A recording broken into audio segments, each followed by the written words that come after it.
what you're going to do with the time that you have for the rest of your life is really what it's all about. Now, you think about this now.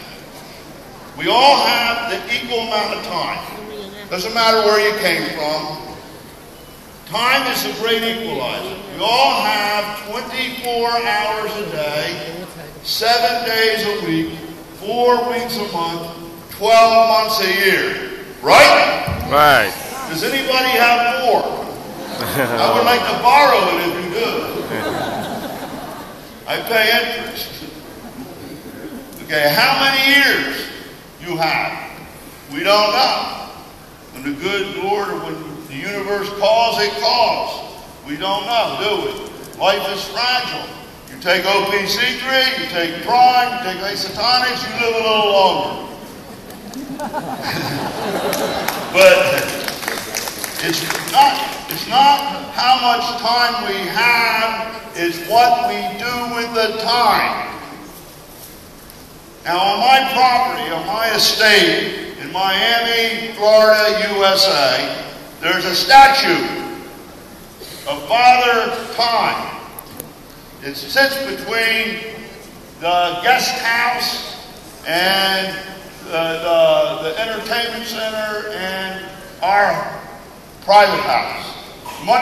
Many people come, and much work is done there. So every time I pass by, Anthony, this Father Time looks at me and says, "Do you like what you're doing? Are you making the most of the time I give you?" And I look him square in the eye and say, "I love what I'm doing. And I'm making every second count. Now stop wasting my time." Now, just so you know, I do meditation and yoga every day for 1 hour and a half. And I have Buddha in my meditation room. And he says the same thing to me. What are you doing with your time? Do you like what you're doing? And are you making the most of your time? I say, yes, now stop bothering me, just meditate. What some of you need to do in order to understand this is what I did when I first met Lauren. She was 18, I was a little older. I didn't. Some people say, you were robbing the cradle. That's a saying. Will they understand that? You were going after somebody too young. Not me, she picked me up. You know? But one day I said, Lauren, we are going to the graveyard. Is that a term? Okay? We're going to the graveyard. Get in the car. What?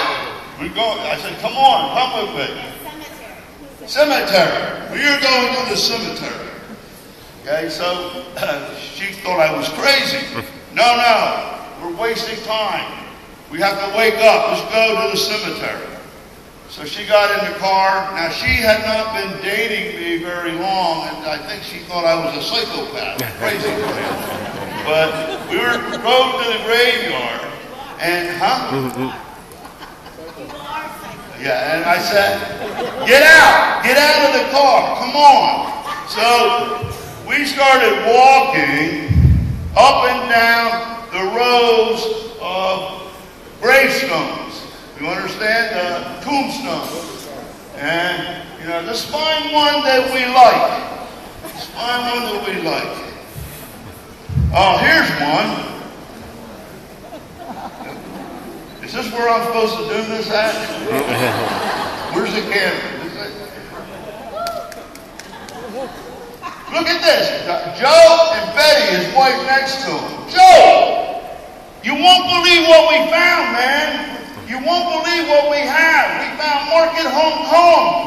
We can make lots of money, have residual income. We can be free. We can quit our job. We can have a nice house, take vacations every year. We can put our kids through the best schools.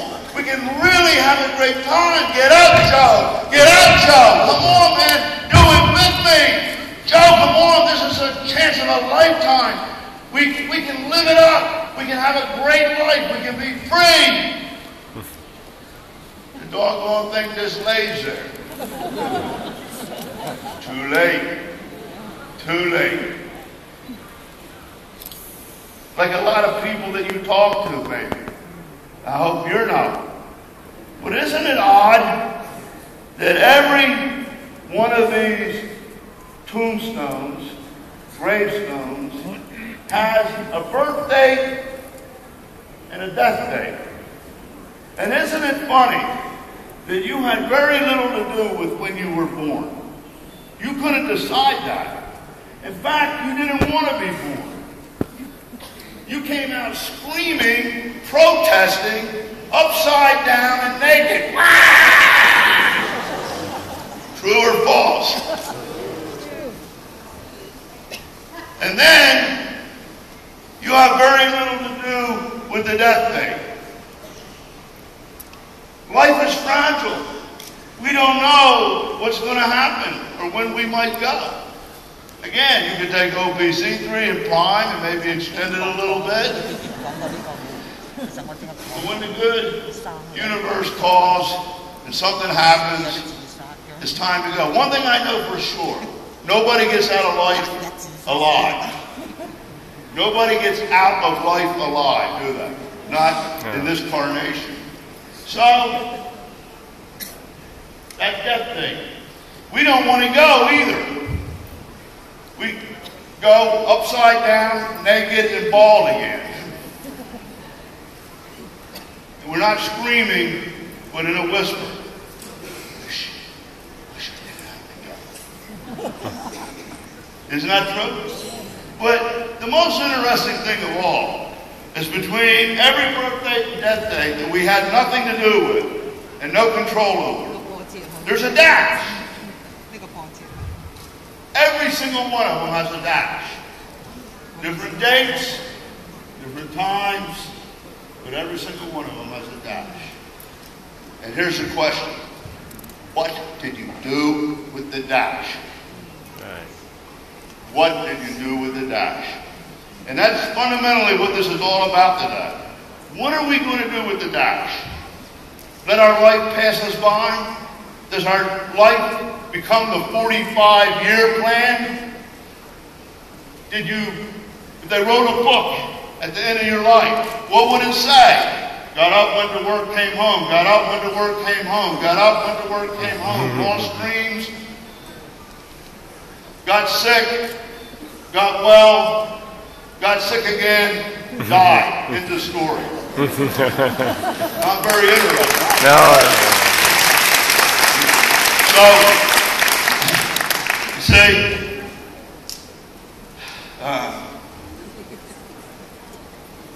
when your time comes, when you're called, it's going to happen. We're all very concerned about what our friends think in this business, and maybe that's why we don't do anything with the dash. Oh, my friends say this, and my friends say that, and you're worried about what they're going to say.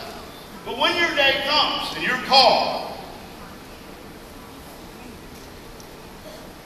are you going to be able to go to your good friend, Lou, or Ralph, and say, hey, Lou, I can't believe this happened. My number came up.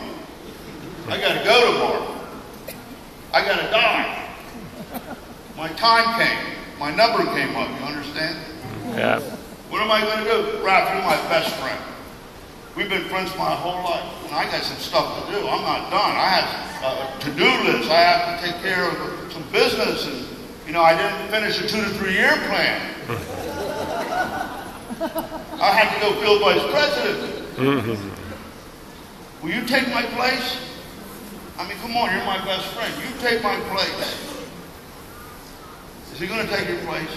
No. He's not going to die for you, is he? No. So, now listen to this. Now that it is time to live, don't let him live for you either.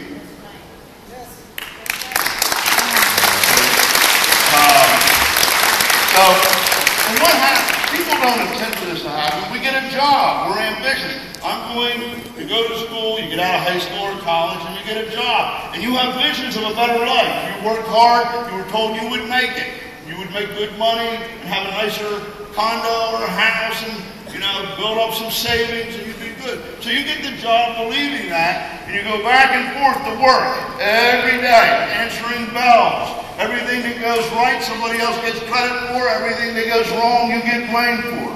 Back and forth, back and forth. After a while, you don't even need to know your way to work. You can follow the tread marks from the day before, or you can take the train in your sleep. Your seat's still warm from yesterday. Same person sits next to you. Same red light. You see the same people. Hey, how you doing? Okay? Until that rut gets so deep, okay, that it's kind of a grave. All they got to do is push the dirt in on top of you because you have no dreams. So the problem is most people let these things control them. Okay? And you can't let it control you. You become the hamster on the treadmill, or you get stuck in the rut. When we get in Market America, we have a way out of that rut. Just roll that little film real quick. Because I demonstrated this at conventions like this, but we couldn't get my wheel here. Is it ready? Is this where we do it? Some people are simply in a living jail, aren't they?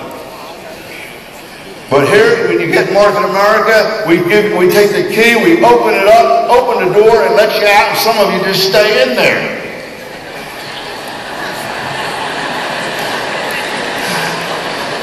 So you become stuck on the treadmill, and this is the problem, is we think we're going to get ahead. We think we're going to get ahead. For sure. And you really, really do think you're going to make it at work, don't you? Because they promised you, Keith, you work hard at real estate, you'll make a lot of money, man. You're going to be a big shot. You got an engineering degree, Jim. You're going to do well. You stay with our company. You just have to put your nose in the grindstone and follow the rules and work hard and be creative. Okay? So we get a job. And we have high expectations. We're going to make it. Okay? It's pretty easy to get on to get the job, ain't it? Not that hard. So, yeah, I think I'm going to go somewhere. I got myself a great job. Boy, I got to learn it. I'm going to start to go faster so they impress with me. I'm going to do a whole lot. I'm getting excited where this leads. They're telling me that I'm going to get rich here, that I'm going to be able to retire. I started a little slow, but I'm learning the treadmill. I'm learning what to do so that I can go faster and get to the top. Oh man, I'm going. Success is at the end of that treadmill, that path. But I'm like a hamster chasing my tail. I ain't really going nowhere, am I? Well, I better go faster then. I better go faster. I'm exchanging time for money. Why? Yeah, that's what you're doing, exchanging time for money. Run faster. You got to catch yourself to save yourself. You better check yourself before you wreck yourself. I'm so busy running that I don't know where I am. I'm really going nowhere. You're running, working harder to get ahead. That's what you're doing, your boss says. Well, eventually, they told me that I would succeed. But even though they told me I'm not, now after years, I'm in the same spot. What's wrong? Everyone's watching, laughing. You're an idiot. 45 years and you end up in the same place. Dummy, you eventually wear out.